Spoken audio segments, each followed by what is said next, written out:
To show your support for this channel, please like this video, leave a comment, or subscribe. For future story requests, please leave a comment below.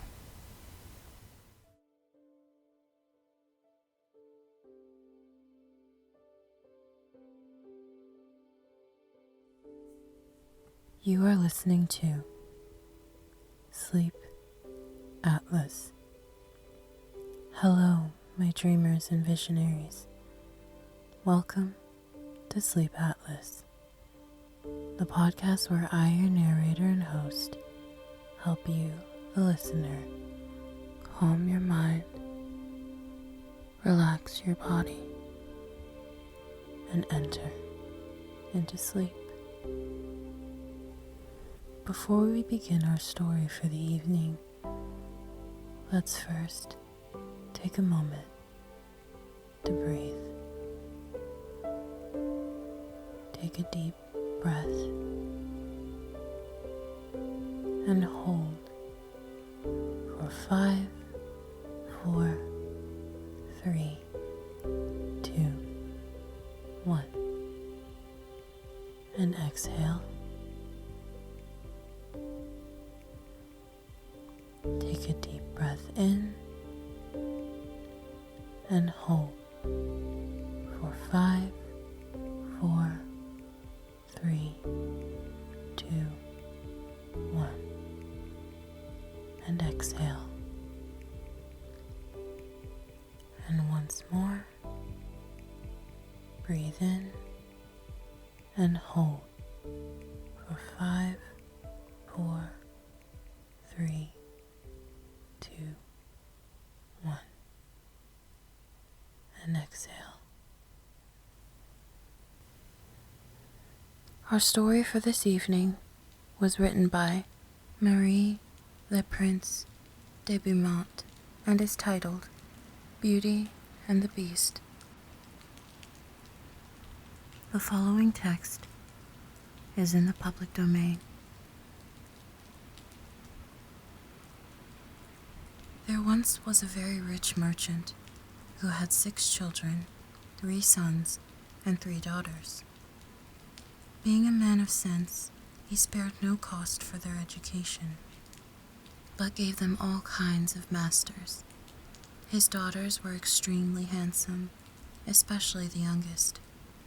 When she was little, everybody admired her and called her the Little Beauty, so that as she grew up, she still went by the name of Beauty, which made her sisters very jealous. The youngest, as she was handsome, was also better than her sisters. The 2 eldest had a great deal of pride, because they were rich. They gave themselves ridiculous airs, and would not visit other merchants' daughters, nor keep company with any but persons of quality. They went out every day upon parties of pleasure, balls, plays, concerts, etc., and laughed at their youngest sister, because she spent the greatest part of her time in reading books.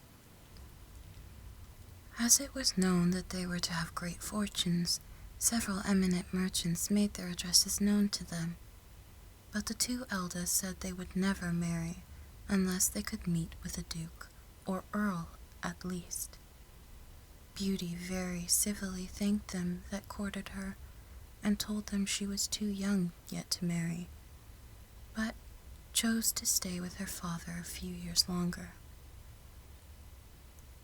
All at once, the merchant lost his whole fortune, excepting a small country house at a great distance from town, and told his children, with tears in his eyes, that they must go there and work for their living.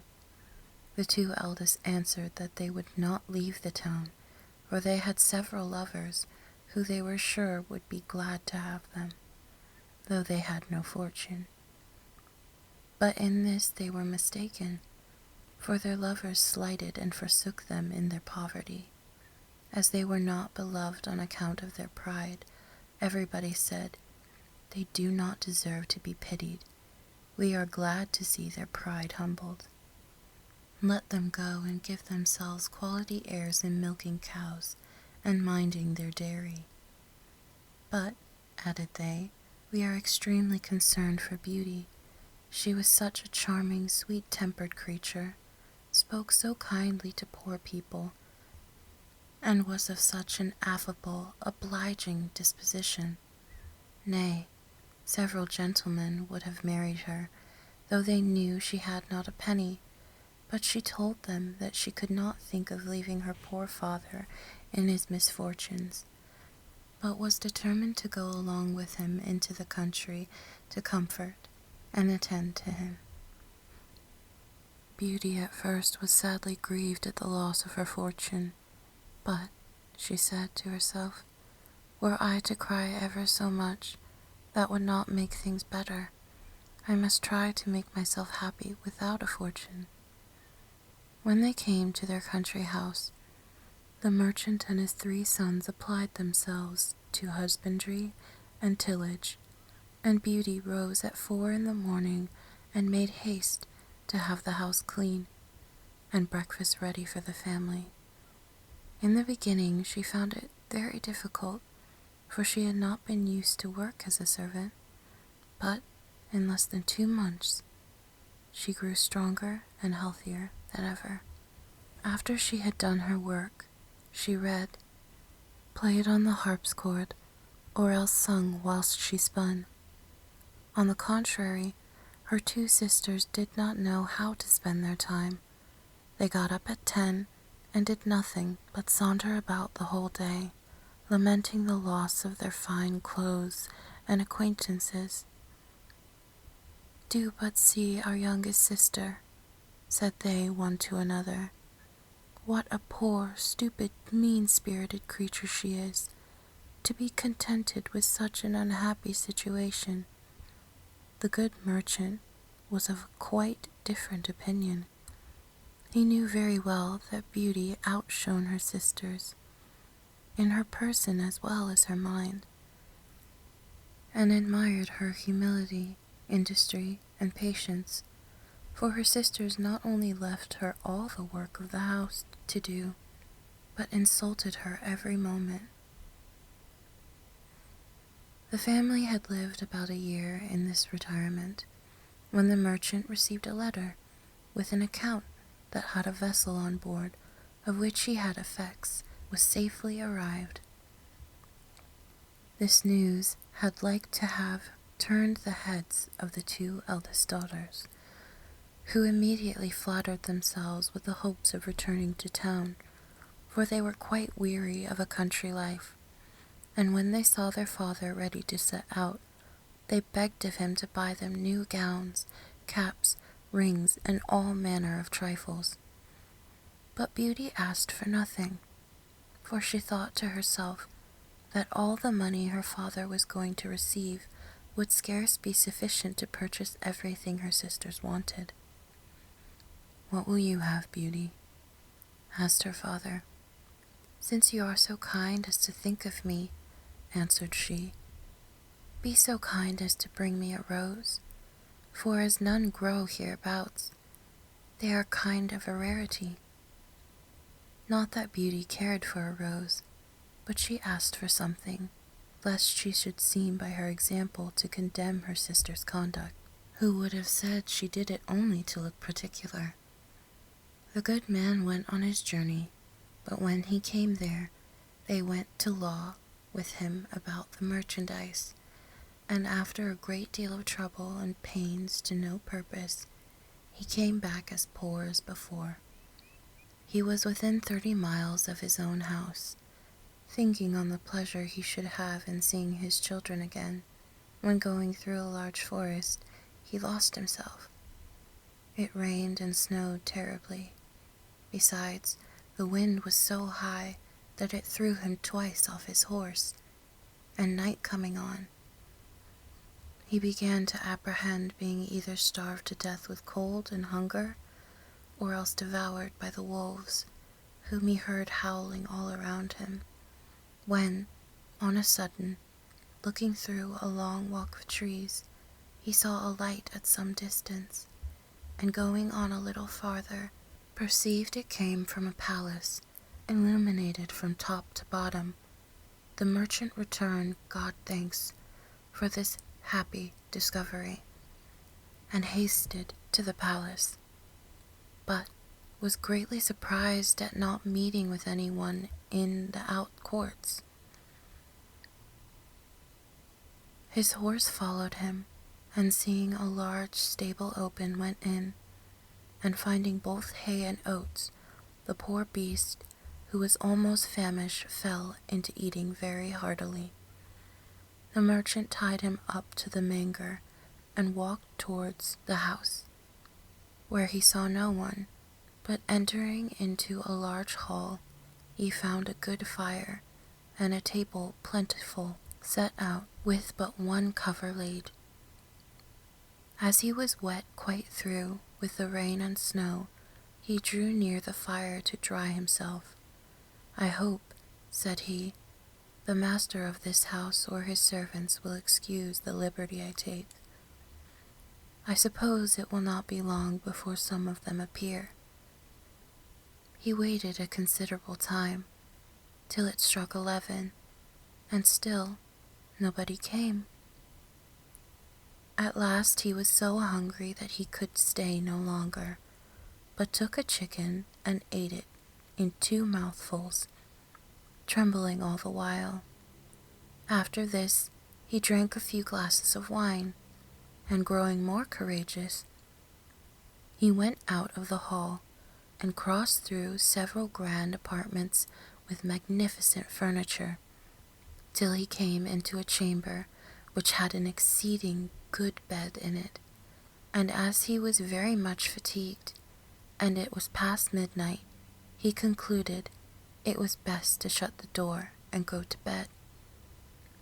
It was 10 the next morning before the merchant waked, and as he was going to rise, he was astonished to see a good suit of clothes in the room of his own, which were quite spoiled. "Certainly," said he, "this palace belongs to some kind of fairy, who has seen and pitied my distress." He looked through a window, but instead of snow saw the most delightful arbours, interwoven with the most beautiful flowers that were ever to be beheld. He then returned to the great hall where he had supped the night before, and found some chocolate ready made on a little table. "Thank you, good Madam Fairy," he said aloud, "for being so careful as to provide me a breakfast. I am extremely obliged to you for all your favors." The good man drank his chocolate, and then went to look for his horse, but passing through an arbour of roses, he remembered Beauty's request to him, and gathered a branch on which were several. Immediately he heard a great noise, and saw such a frightful beast coming towards him, that he was ready to faint away. "You are very ungrateful," said the beast to him in a terrible voice. "I have saved your life by receiving you into my castle, and in return you steal my roses, which I value beyond anything in the universe. But you shall die for it. I give you but a quarter of an hour to prepare yourself, to say your prayers." The merchant fell on his knees and lifted up both his hands. "My lord," said he, "I beseech you to forgive me. Indeed, I had no intention to offend in gathering a rose for one of my daughters, who desired me to bring her one." "My name is not Lord," replied the monster, "but Beast. I don't love compliments, not I.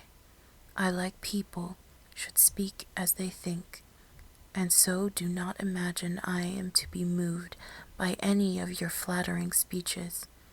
But you say you have got daughters. I will forgive you on condition that one of them come willingly and suffer for you. Let me have no words, but go about your business and swear that if your daughter refuse to die in your stead, you will return within 3 months." The merchant had no mind to sacrifice his daughters to the ugly monster, but he thought, in obtaining the respite, he should have the satisfaction of seeing them once more. So he promised upon oath that he would return. And the beast told him he might set out when he pleased. But, added he, you shall not depart empty-handed. Go back to the room where you lay, and you will see a great empty chest.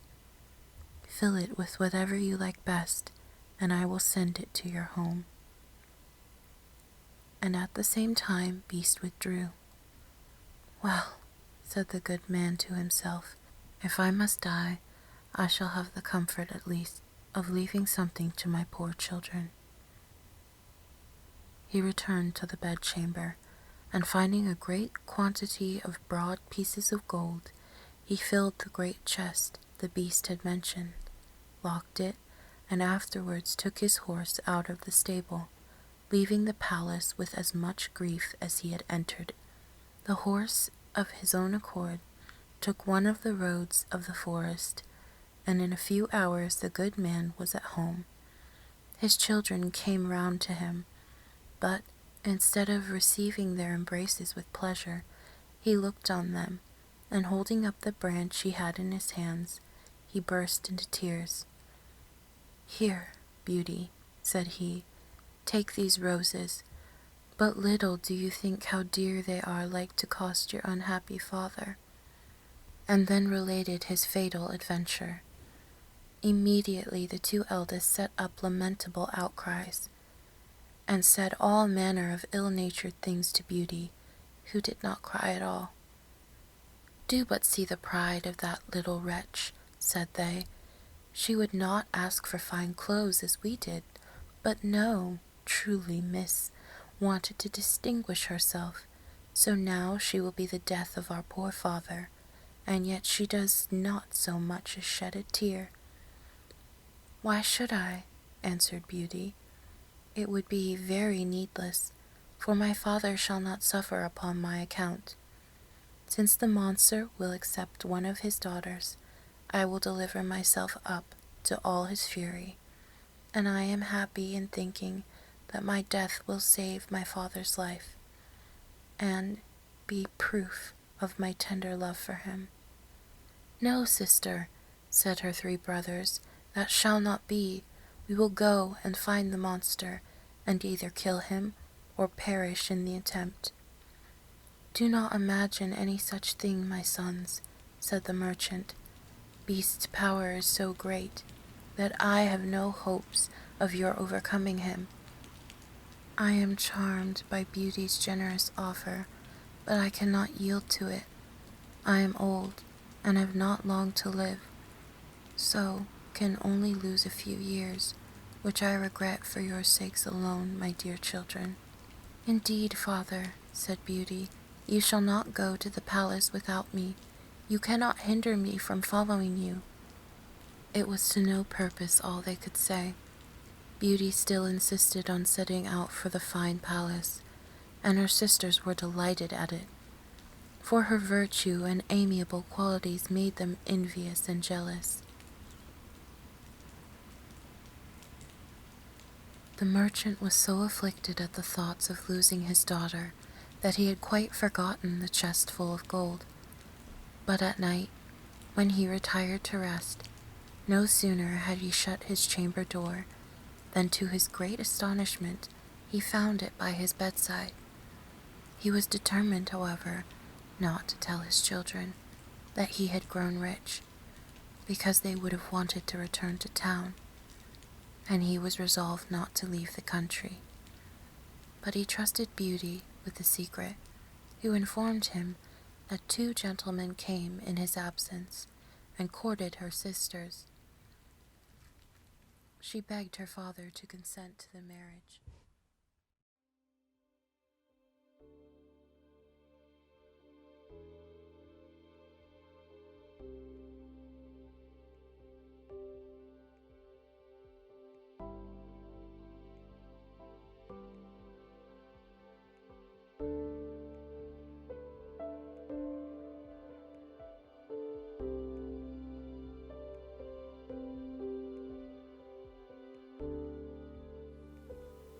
I hope you have enjoyed listening to our story this evening. New episodes of Sleep Atlas are available every Wednesday. If you would like to support Sleep Atlas, follow Sleep Atlas on Instagram at Sleep Atlas Podcast.